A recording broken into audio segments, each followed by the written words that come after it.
Welcome back to the Shine Within podcast. You're listening to Gina Kunadian here, and I have a very special guest here, Ingrid Budge. She is a dear, and I just love her accent. She's a beautiful woman inside and out, all the way from South Africa here, with 20 years plus years growing multi-million brands. She actually helps call it fempreneurs, which is like female entrepreneurs, get clarity on their brands and strategically grow their businesses. So I love to learn more about you. Thank you so much, Ingrid, for just joining my podcast today.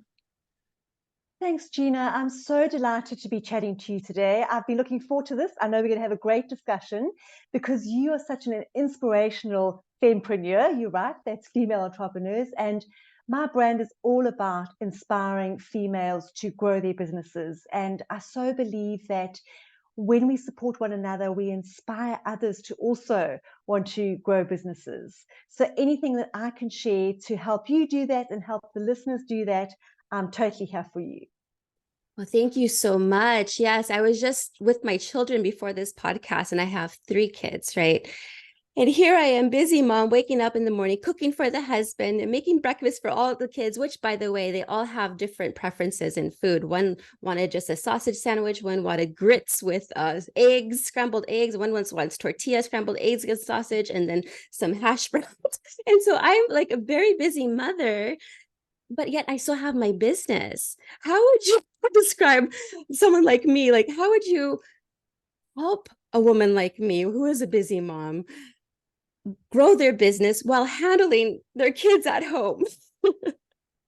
Gina, totally feel your pain. I also have 3 very fussy eaters in my home. And after a while, I felt like I was actually cooking 5 different meals every single evening. So I get where you're coming from. And at the end of the day, I think mums in general are so busy. And then you get working mums who have to deal with all of the family stuff and their business. And you know what? I mean, you know this, it can get really, really overwhelming. And I know that today we're going to be chatting about moving from overwhelmed to overjoyed. And that really is about learning to focus.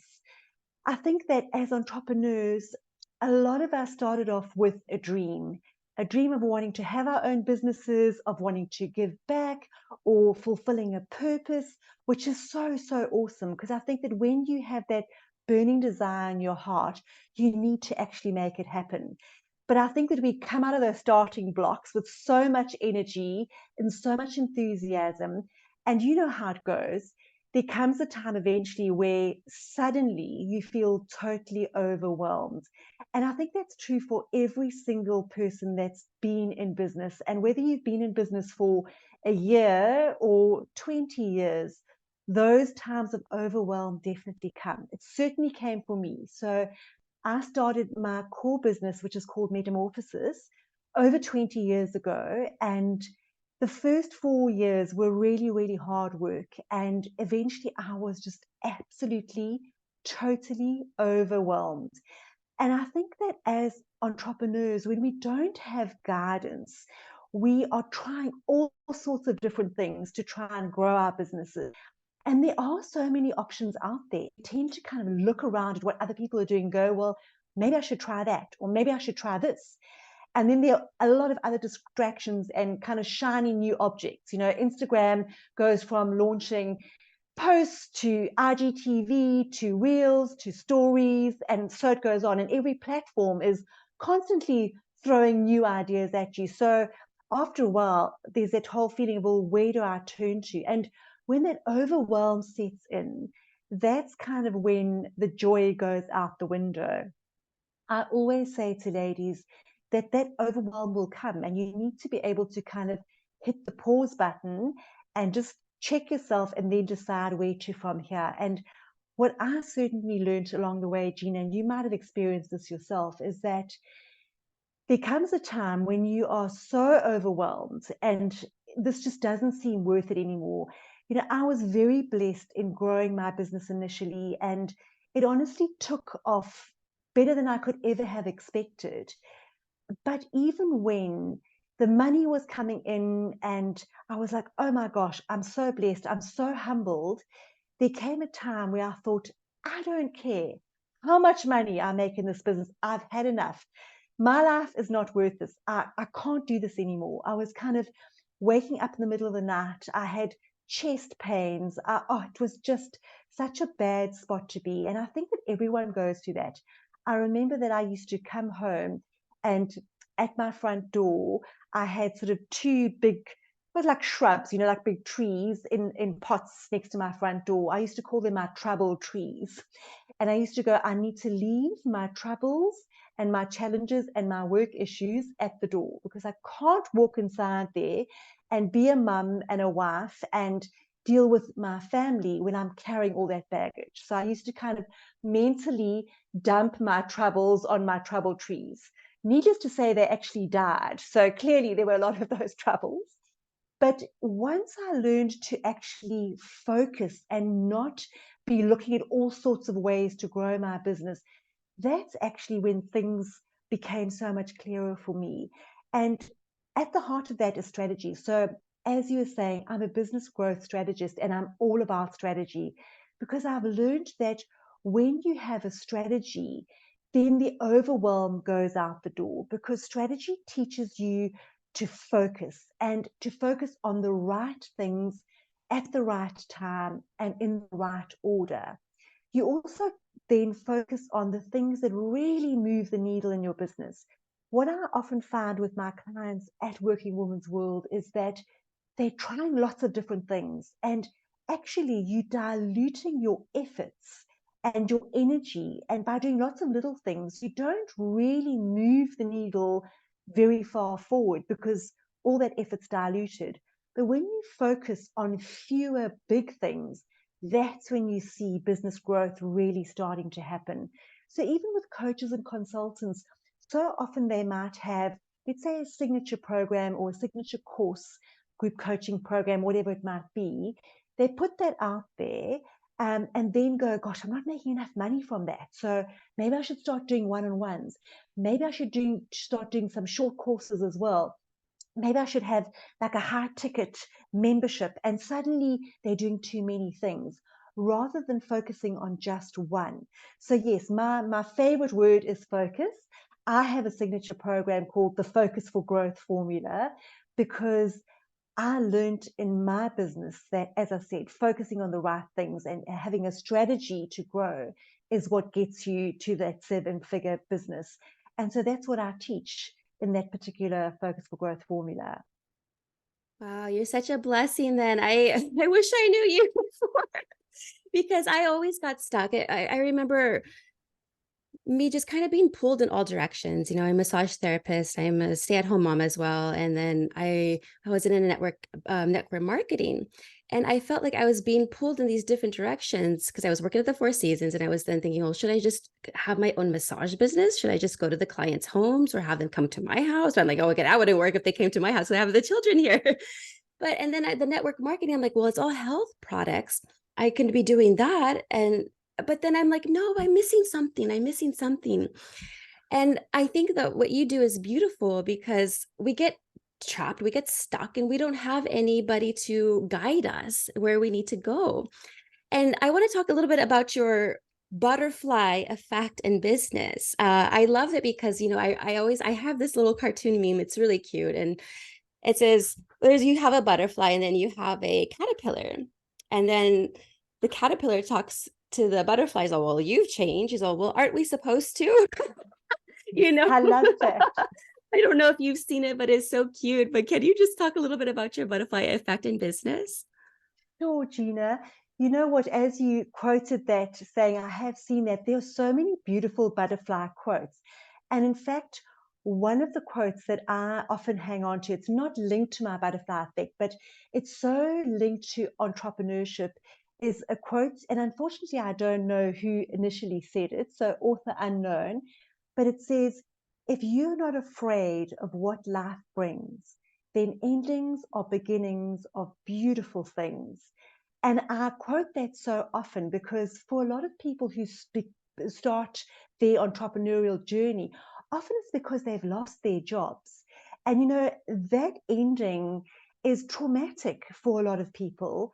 And the uncertainty and that sense of loss and just the shock that comes with it and the worry of, well, where's my next paycheck going to come from, is certainly very daunting. But that's where that quote is so amazing, to really step up and have the courage to then start a business. So if anyone's listening and they're thinking, oh, I'd love to start a business, don't be scared, because endings are beginnings of beautiful things. And the butterfly is a great example of that. Coming back to your question though, Gina, so you see, I need to focus on the topic and the question.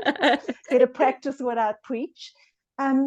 So yes, when I started Working Women's World, which actually was about the end of 2019, that was really driven by a burning passion and desire, and I guess a purpose, because my core business, which is called Metamorphosis, as I said, I started over 20 years ago and was very blessed to be able to grow that business. And it's an awesome business. It still runs today. It's a big consulting business. I've got a great team. I have awesome clients around the world. I get to work on really big brands with exciting projects that are so rewarding. But in about 2019, I kind of came to a point where I thought, what am I going to say to my grandchildren? What did I do? Well, I managed to help big companies sell another slab of chocolate, another bag of washing powder, another box of cereal, which is great. But I kind of felt that I needed to give more. And that's really where Working Women's World came from, because I'm an entrepreneur at heart. I actually started my first business when I was 6 years old. So that's always been who I am. I did work in corporate for about 8 years, but I came back to being an entrepreneur again. And I just felt that I've been given so many opportunities. And over the years, I've experienced so much. I've built my expertise, and my heart lies with entrepreneurs. So I really wanted to give back. So initially with Working Women's World, I started just doing pro bono work. And then I realized that obviously doing that work took my eye off my main business. And I thought, if I really want to grow Working Women's World, I need to monetize it. So over the last few years, I've started to put more focus on that as a brand and a business.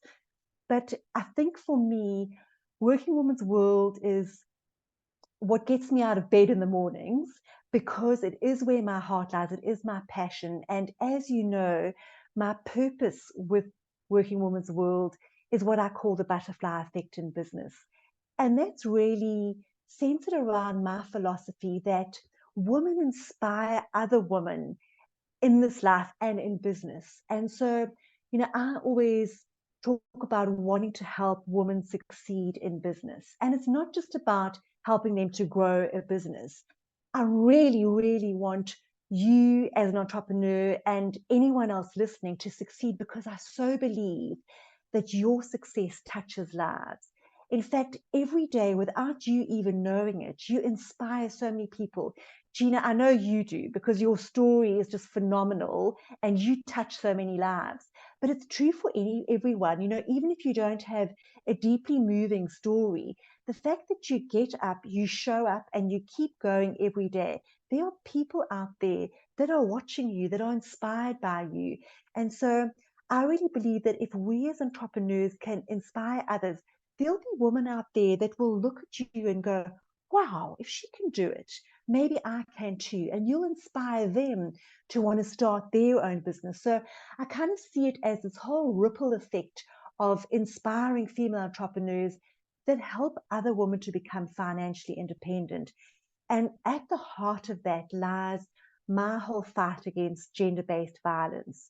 Because as you know, Gina, gender-based violence is something it's a global issue. I obviously live in Africa, and I know that it's a big problem here.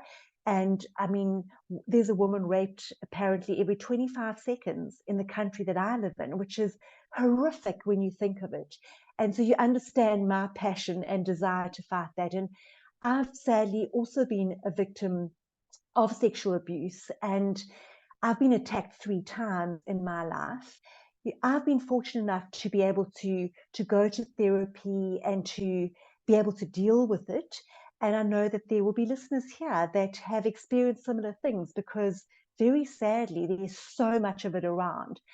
And I think the good thing for me is that it's taken me years to heal, and I can honestly say that I feel like maybe you get to a point where you've healed, but there are scars, and then you just learn to live with those. But just like you've done, Gina, for me, it's about taking a really awful situation or situations and being able to get to a point where eventually you can turn them around and use them for good. And so for me, it's about those horrible incidences. Now I can actually help other women. And before anyone admires me in any way, please don't, because I still really battle to come face to face with other women who have experienced similar things to me, because gosh, it hurts too much. I'm a total empath. And I know, Gina, when I heard your story, I was in tears. And so I'm just really useless like that.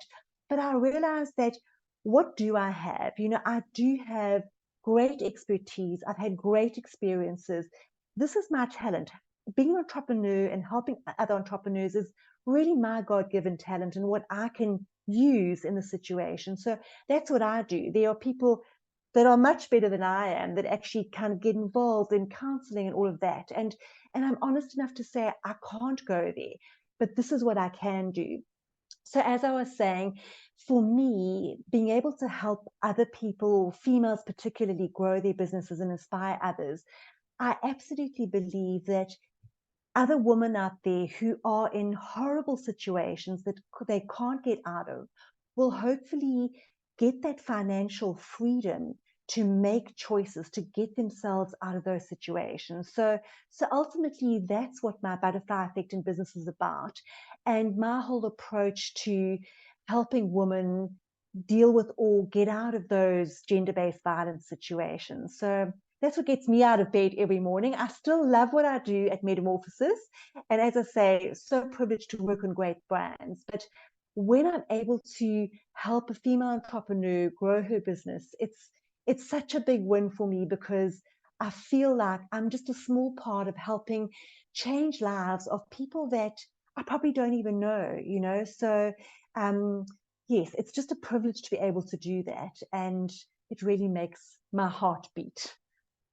Oh, I love that, Ingrid. It's so beautiful because you don't play a small part. You are a huge part of a women's transformation because, I mean, as women, we don't feel like we're good enough. Well, I'm speaking for myself, maybe.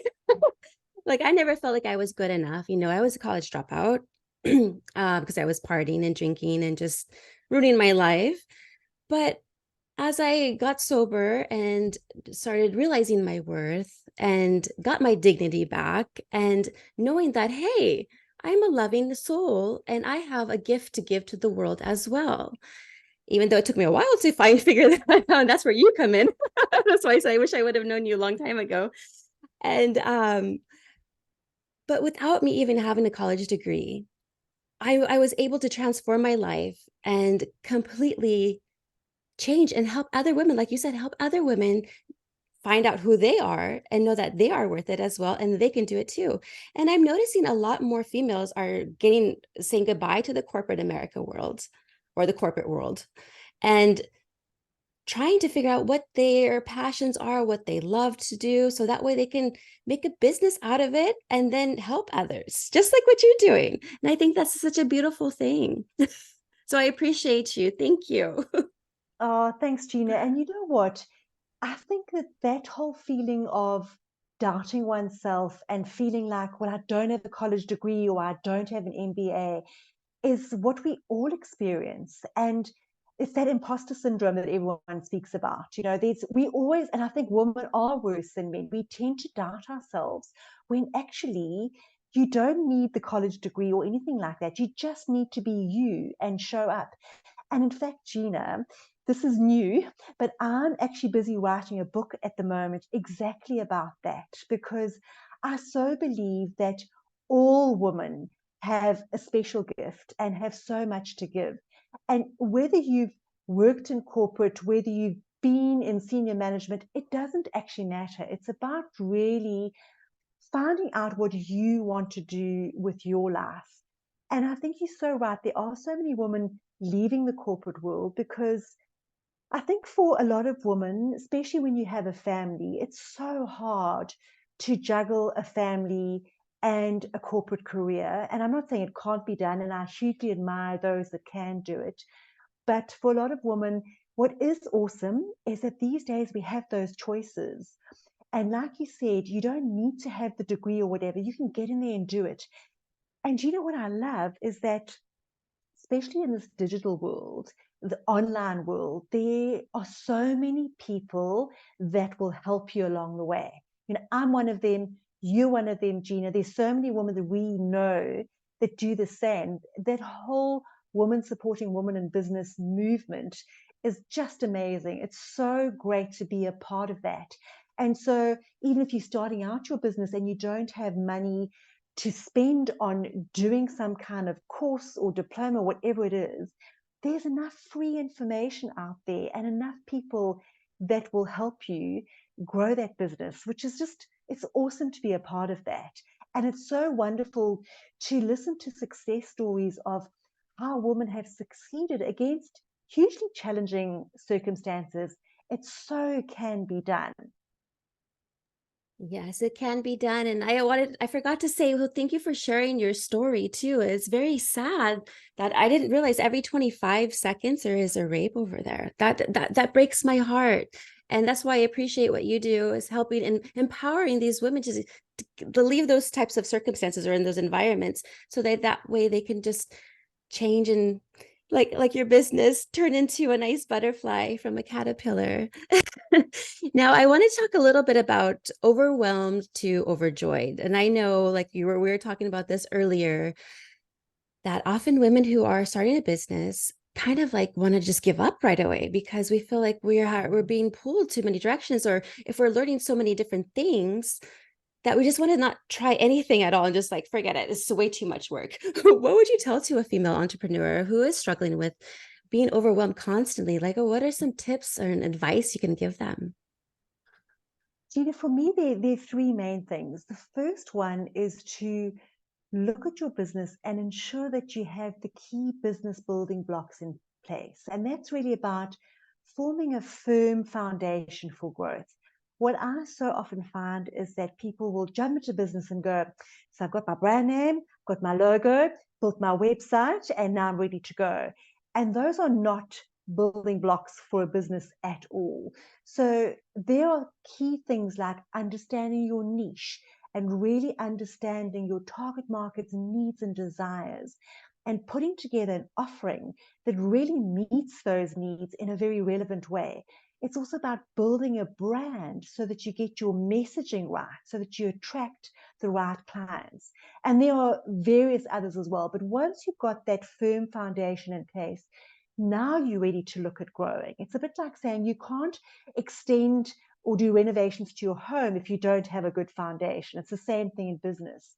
So instead of trying all sorts of things and getting totally overwhelmed, go back to the basics, get those building blocks in place.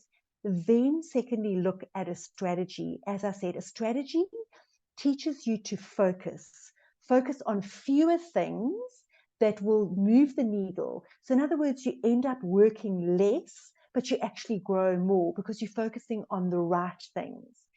And then the third big thing is action, putting together an action plan, which is obviously guided by your strategy. And then, for a lot of people, they will try new things. There's this whole infocrastination thing where you're learning a lot of stuff, but you're actually doing nothing about it. So that implementation is key, but you want a plan that is guided by a strategy. So you're not throwing too much into your plan. There are fewer things, again, that will actually get the job done. So it's really those three things: a firm foundation, a strategy that teaches you to focus on the big things that will move the needle, and then an action plan to actually put it into place to help you reach your goals. So that's what I teach overall, and what I've learned, that you can actually grow your business faster by doing less as long as you focus. That's wonderful. And then you do offer a membership, is that correct? It's called, I think, the Butterfly Cocoon membership. Can you talk a little bit about what that is?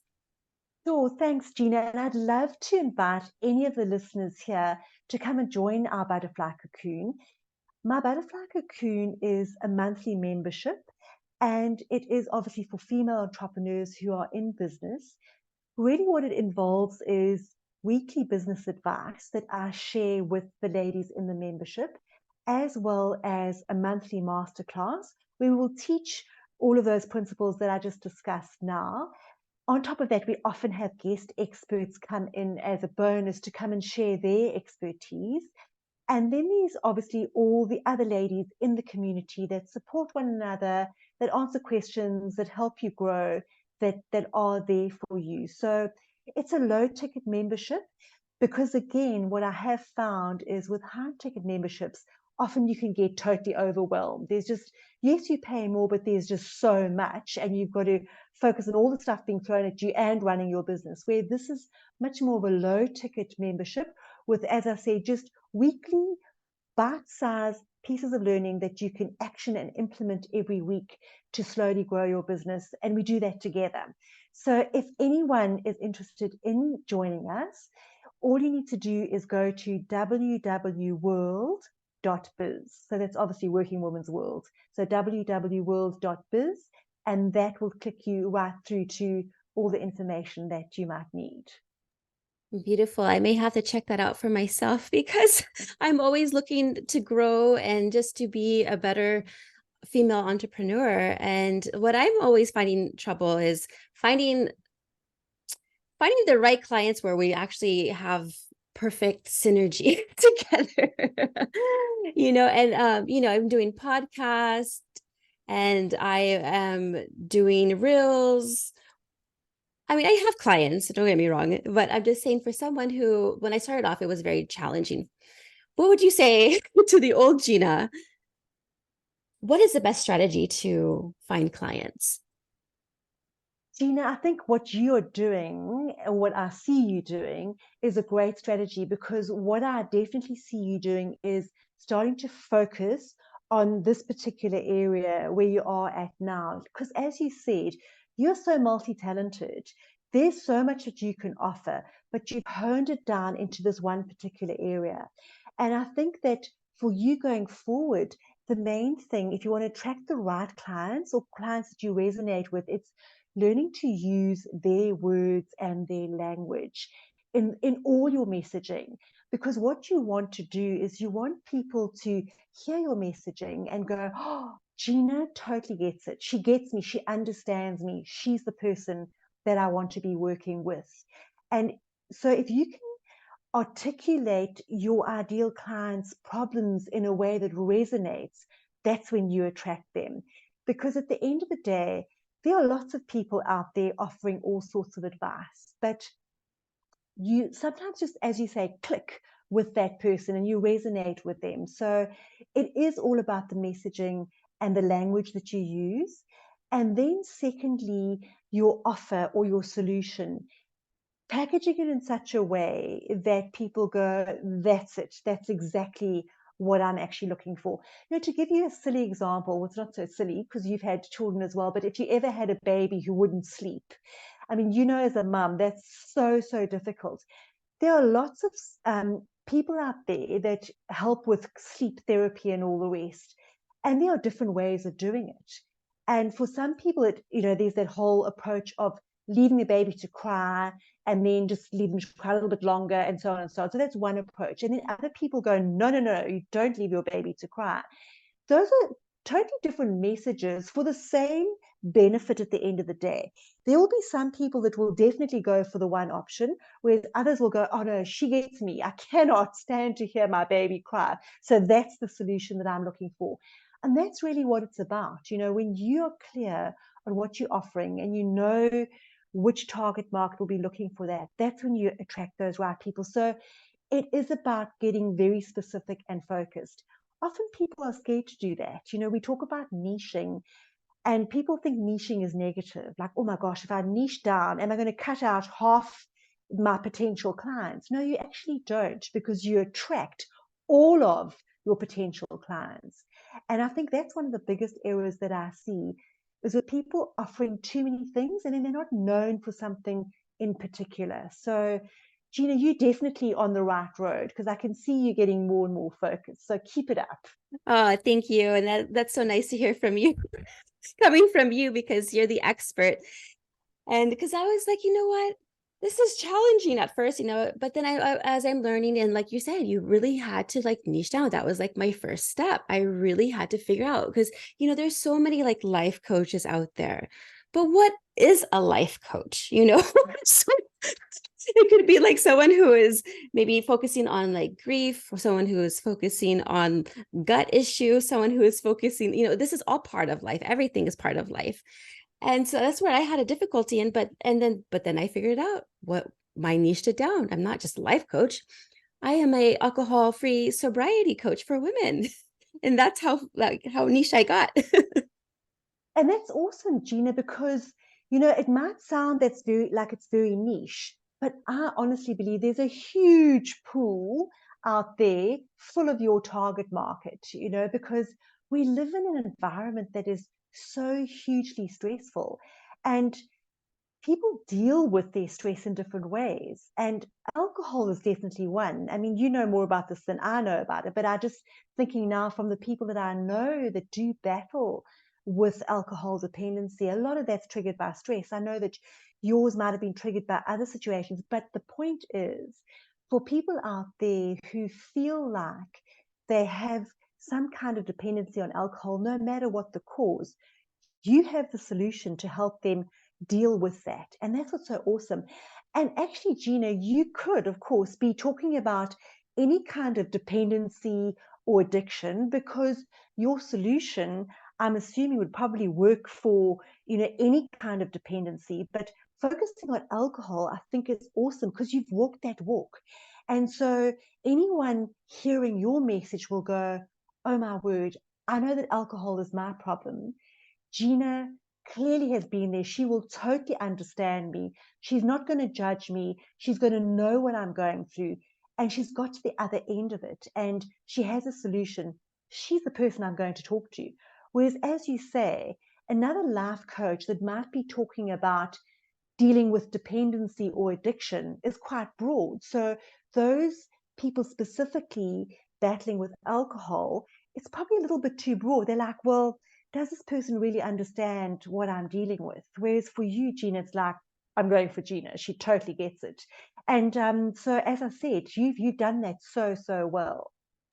Yes, and I think that vulnerability plays a key role. Like when you start sharing your story, I think, the audience or listeners will then find a couple of keywords that, oh, she brought that up. Oh, wow, let me pay attention closer.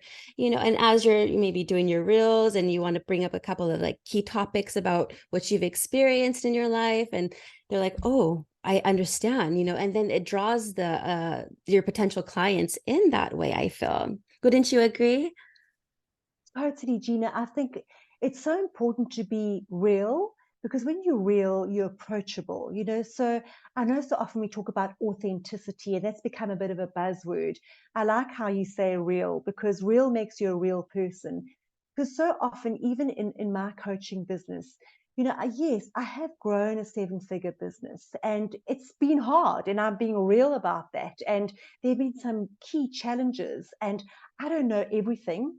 I've been blessed to have great clients, great experiences, great opportunities along the way, and I'm eternally grateful for those. And yes, I have been in business for over 20 years, but let me tell you that starting Working Women's World a couple of years ago, I was back to square one. All that, the fear of failure and all the uncertainty and the self-doubt and the challenges and the frustration and that feeling of, am I doing the right thing? Am I cut out for this? All of that just comes straight back again. So it really doesn't matter who you are. We're all real people. We all struggle with the same things. And I love that there are people out there that are vulnerable, because you're so right. Then they tend to be so much more approachable, because I obviously have mentors as well and people that I look to for advice. And I really have an issue with other business coaches, in my area who will promise you like a six-figure business in 6 months. And I'm like, oh my word, I've been in business for over 20 years and I've never seen that happen. So maybe I haven't been around enough. But you know what? The reality is that that is really difficult to do. And I get upset when I see that, or like 10,000 followers in 1 month on Instagram. And I go, when you sell that kind of promise, and I'm not saying it can't be done, but for most people, I don't see that being done. And when you sell those kind of promises, of course, people buy into that because who doesn't want that? But I kind of feel like that sets people up for failure.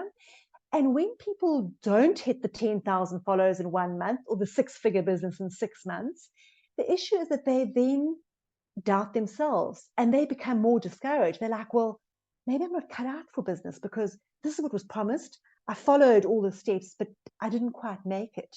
And so instead of encouraging people, it's actually very discouraging. And I love it when there are big names out there that go, I battled for 6 years to build this business. I was in huge debt, and they share the truth. That's encouraging. That's inspiring.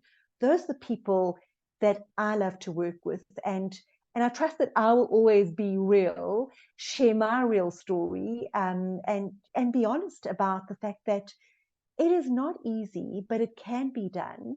And there are people along the way that will help you. And I'm one of those. I'm so happy to help you. As long as you step up and do the work, then I know we can help you succeed. Generally, though, Gina, I must say, I find with female entrepreneurs that they are doers, they are action takers, they're in there, they're not afraid of hard work. And that's awesome because the rest we can figure out. Yes. And action work is such an important piece of this whole journey of female entrepreneurship. Action, like they always say, it could just be lingering in the cloud, but you need to really just put it into work. Otherwise, you won't get anywhere. We can learn all these different things, but if we don't do anything, we're not headed anywhere. So the action piece is a very important part, and I'm glad you brought that up because that is something that, like, I used to be a procrastinator, used to be. But now that I stopped drinking, I love, like, okay, if I'm like listening to a training, like a replay or something of some other coaching, and then I hear something that stood out to me, I will pause whatever and then get into action. And then I notice that helps me build it builds my business, and it builds my character. I feel more confident when I'm getting things done. And I feel better because I feel like, oh, I'm accomplishing something. I am doing something. And it's fun in the process. And what I noticed is that this is how I used to be. Whenever I made mistakes, I would beat myself up. I would call myself names. I would be like, oh, you're so pathetic. You're so stupid. Why would you make a silly mistake? But I'm learning now that I have my business. If I make mistakes, I feel like it's more of a learning opportunity, and I'm growing because I'm making a mistake. So I find that making mistakes is okay. So true, Gina. I think that's one of the biggest lessons as an entrepreneur, because entrepreneurship, there's a lot of trial and error in it because every business is actually different.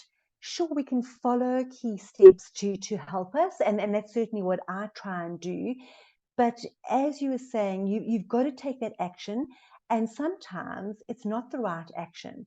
And when I say it's not the right action, it doesn't mean that it was a waste of time or it was something wrong or it was a failure, because you are still moving forward and you're still learning no matter what you do.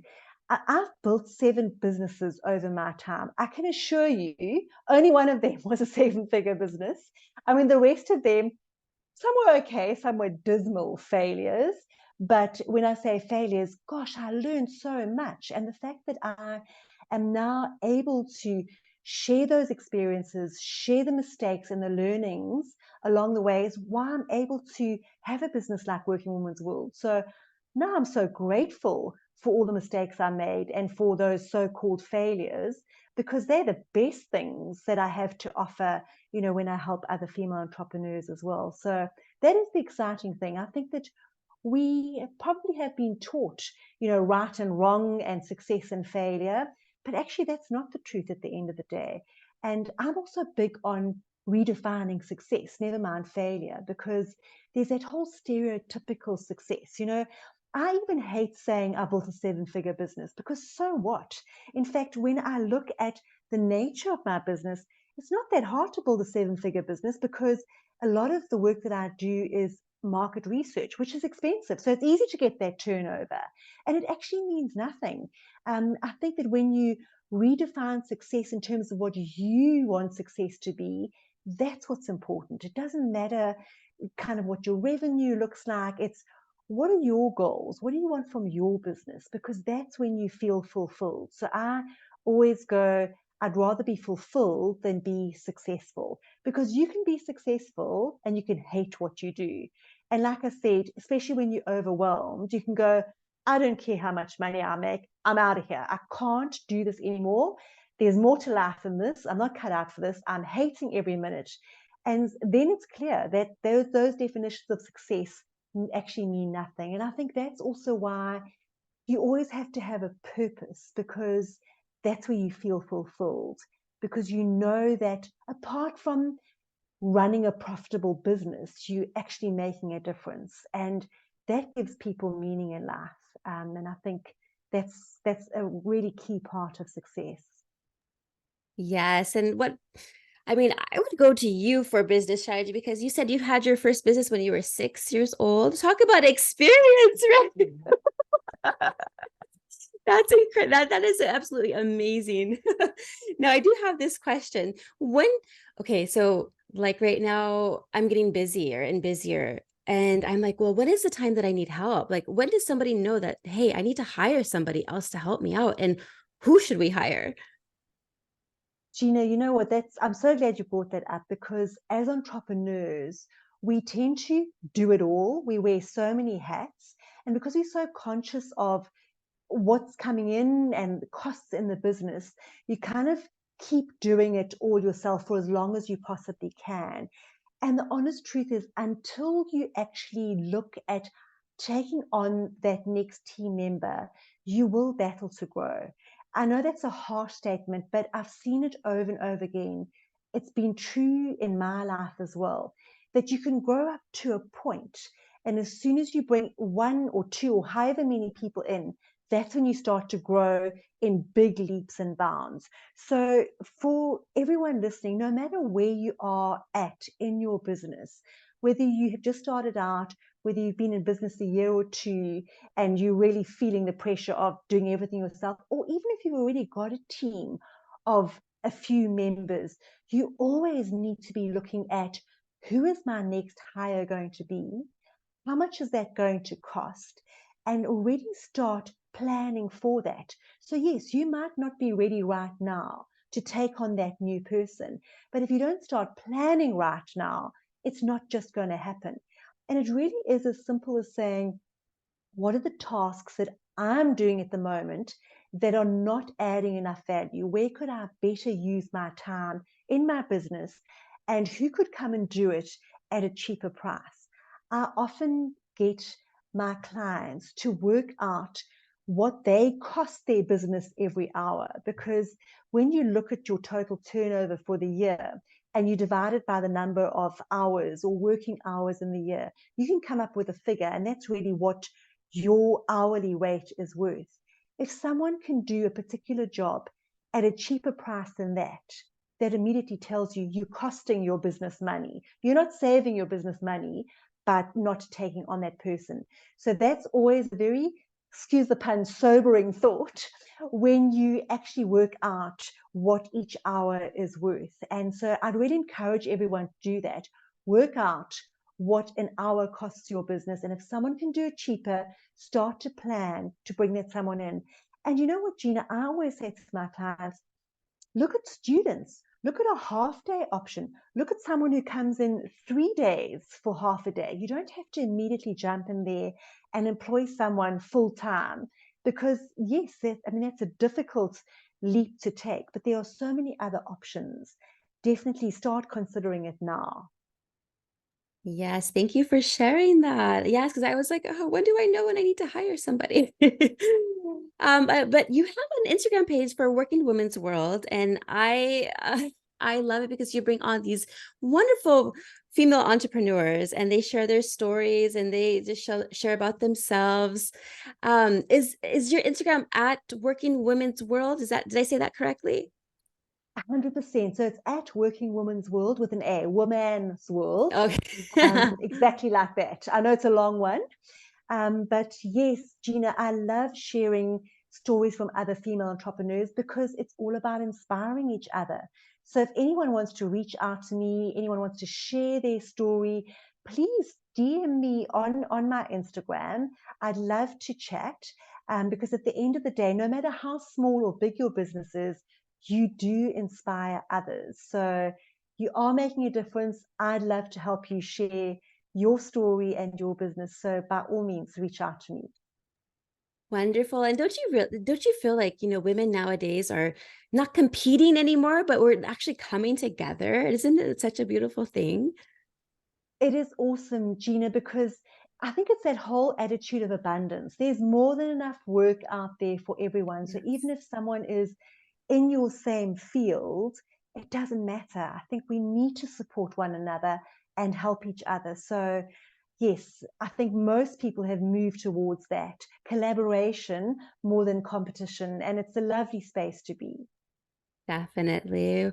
Well, Ingrid, thank you so much for just sharing your story and just talking about business strategy and even helping my own business. I appreciate you.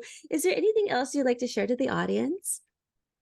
No, Gina, I just want to say thank you so much for having me. It's been so great chatting to you. I always feel like we could chat for hours, Oh, but I absolutely. trust I trust that everyone enjoyed our sharing, and I just look forward to seeing your business grow and anyone reaching out to me. I'm so here to help them grow their business too. Wonderful. And where else can everyone find you or follow you? So, Gina, as you said, Instagram at Working Woman's World. I'm also on Facebook. I'd love to, as I said, invite people to come in and join our butterfly cocoon.